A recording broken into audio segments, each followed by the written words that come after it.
अस्सलाम वालेकुम। आज आप मेरा YouTube चैनल देख रहे हैं। तो इस YouTube चैनल में उन बच्चों के लिए जो सेंटर का खर्च नहीं अदा कर सकते या घर से नहीं जा सकते, तो ये ऑनलाइन आप चैनल देख के यहाँ से इल्म हासिल कर सकते हैं। तो ये चैनल बेसिकली उन बच्चों के लिए है जो फर्स्ट ईयर इंटर के तालिब इल्म हैं और यहाँ और लोग जो केमिस्ट्री में शौक़ रखते हैं या मेडिकल टेस्ट वाले जो भी हैं, ये सारे जो हैं वो मेरे चैनल को देख सकते हैं।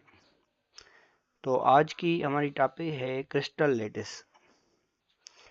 अब क्रिस्टल लैटिस है क्या? क्रिस्टल लैटिस बेसिकली अगर हम एक क्रिस्टल के पार्टिकल्स को डिज़ाइन करें, जैसे कि आप यहाँ पे देख सकते हैं कि crystal lattice or space lattice is a set of infinite points representing the particles of crystal। मतलब ये एक क्रिस्टल है जो इस क्रिस्टल को हम एक पॉइंट्स के ज़रिए रिप्रेजेंट करते हैं 3 डायमेंशनल स्पेस में, तो हम इसको क्रिस्टल लैटिस कहेंगे। It is referred as an array of points represent atoms and or molecules of crystal placed at 3-dimensional space। इसको हम ये कहेंगे कि ये एक ऐसी डिज़ाइन है जिसमें हम क्रिस्टल के जो एटम हैं या आयन है या मॉलिक्यूल, उसको हम समझने के लिए एक पॉइंट के तौर पर रखते हैं। तो this is said to be a crystal lattice.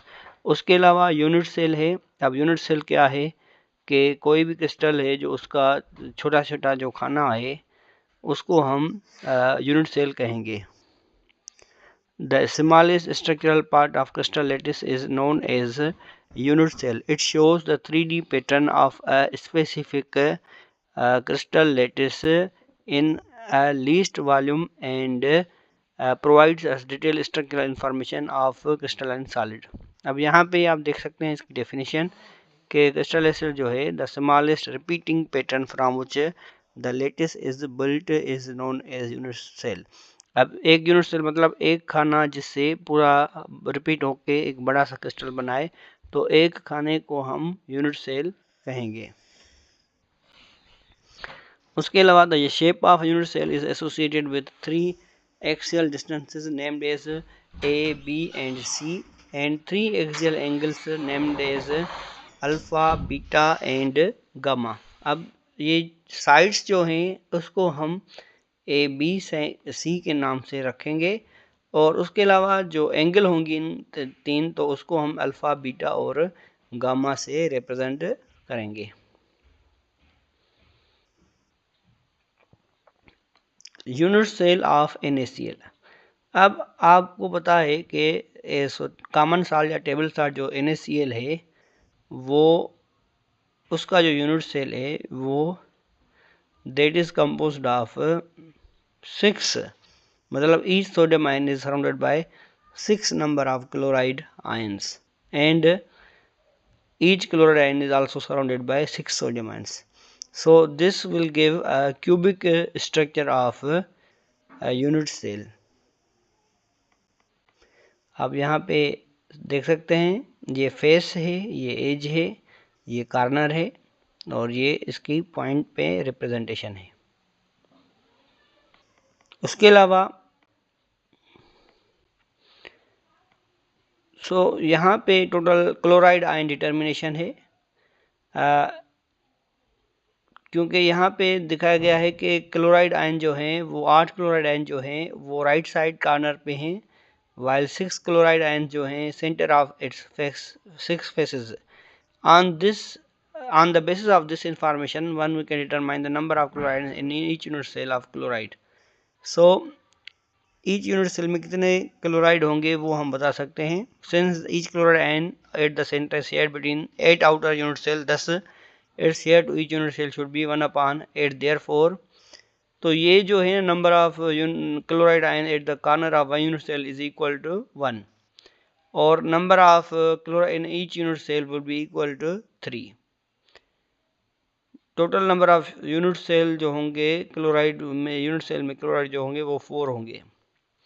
यहाँ से हम मतलब क्लोराइड की आप ये याद कर सकते हैं कि total number of chloride and unit cell that is equal to 4, और ऐसे MCQs आ सकते हैं। उसके अलावा आप सोडियम आयन डिटर्मिनेशन, और सोडियम के भी मतलब 4 हैं टोटल, जैसे कि क्लोराइड के हैं ऐसे सोडियम के भी 4 यूनिट सेल हैं, सॉरी यूनिट सेल में 4 सोडियम के आयन होते हैं। अच्छा, उसके अलावा close packing in metallic solid, it is believed that metal atoms are arranged most likely in tightly packed balls structure which minimize the empty space among them and justifying their high density. There are 3 types of close packing found in metals. Metals में जो है वो close packing होती है, इसकी वजह से क्या होता है कि जो उनके दरमियान जो स्पेस होता है वो भी कम होता है, और इसके बुनियाद पे वो हाई डेंसिटी होते हैं, और उनकी बुनियाद पे ये मेटल जो हैं वो 3 अक़साम के होते हैं पैकिंग के लिहाज से। अच्छा, उसकी होती है, एक होती है hexagonal close packing. In this type of packing the empty spaces create due to 3 neighbouring sphere of first layer is filled by alignment of sphere of second layer. अब यहाँ पे आप देख सकते हैं कि 3 लेयर हैं, A, B और A। तो ये आगे वाले हैं, फिर बीच में B है और लास्ट में A है।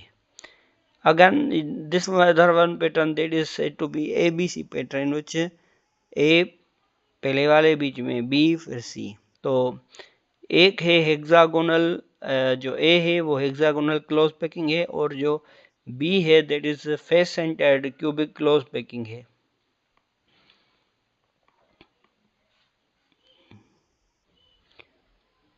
अच्छा, उसके अलावा आप देख सकते हैं फेस सेंटर्ड है, बॉडी सेंटर्ड है। Face centred cubic close packing, in this type of packing the void space among the spheres of first layer is filled by spheres of second layer, जो मैंने अभी बताया स्क्रीन पे वो उसके बारे में। However the sphere of third layer are displaced horizontally from first layer, this gives an ABC arrangement which cover 75% of empty space. तो ये जो है ABC है, दूसरा है, तो ये इसमें क्या होता है कि 74% जो एम्प्टी स्पेस है ये इससे भरा होता है। उसके अलावा बॉडी सेंटर्ड क्यूबिक है क्रिस्टल, और इसमें क्या होता है जो पैकिंग है वो बड़ी होती है, और arrangement of layer is ABAC ऐसे होते हैं, which covers up only 68% of empty space. जो एम्प्टी स्पेस है वो थोड़ा इसमें कम भरता है। अच्छा, ये लेयर अरेंजमेंट है ABA, ABCA, ABAC। हेक्सागोनल की लेयर अरेंजमेंट जो होगी वो ABA है, और कोऑर्डिनेशन नंबर 12 है। और उसके अलावा स्पेस यूज जो होगा वो 74। Face centred cubic close packing ABCA 12, 74 space used है, और बॉडी सेंटर्ड क्यूबिक ABAC 8 है, और इसका जो स्पेस यूज्ड है दैट इज इक्वल टू 68।